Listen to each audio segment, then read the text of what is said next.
深圳呢邊咧做咗成日嘢啦，依家咧仲要落大雨添。我問下啲同事有邊度好食啊？啲同事話俾我聽，公司附近咧就有一間脆鯇魚嘅粥底打邊爐。最重要一點係咩咧？你坐喺度得㗎啦，完全唔使自己喐手嘅。仲話咧呢一度嘅脆鯇魚咧係冇泥味嘅，就即管嚟呢度試下，係咪真係冇泥味嘅先？依家入去。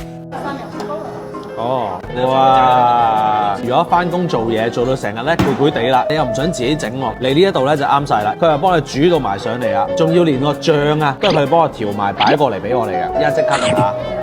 真係爽嘅喎！頭先佢話佢哋魚片咧用泉水養30日，可以直接送過嚟嘅，所以咧就唔會有嗰啲咩泥味嘅。深圳呢邊咧做咗成日嘢啦，依家咧仲要落大雨添。我問下啲同事有邊度好食啊？啲同事話俾我聽，公司附近咧就有一間脆鯇魚嘅粥底打邊爐。最重要一點係咩咧？你坐喺度得㗎啦，完全唔使自己喐手嘅。仲話咧呢一度嘅脆鯇魚咧係冇泥味嘅，就即管嚟呢度試下，係咪真係冇泥味嘅先？依家入去。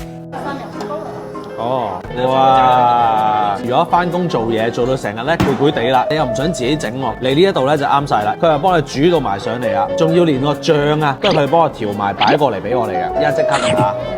真係爽嘅喎！頭先佢話佢哋魚片咧用泉水養30日，可以直接送過嚟嘅，所以咧就唔會有嗰啲咩泥味嘅。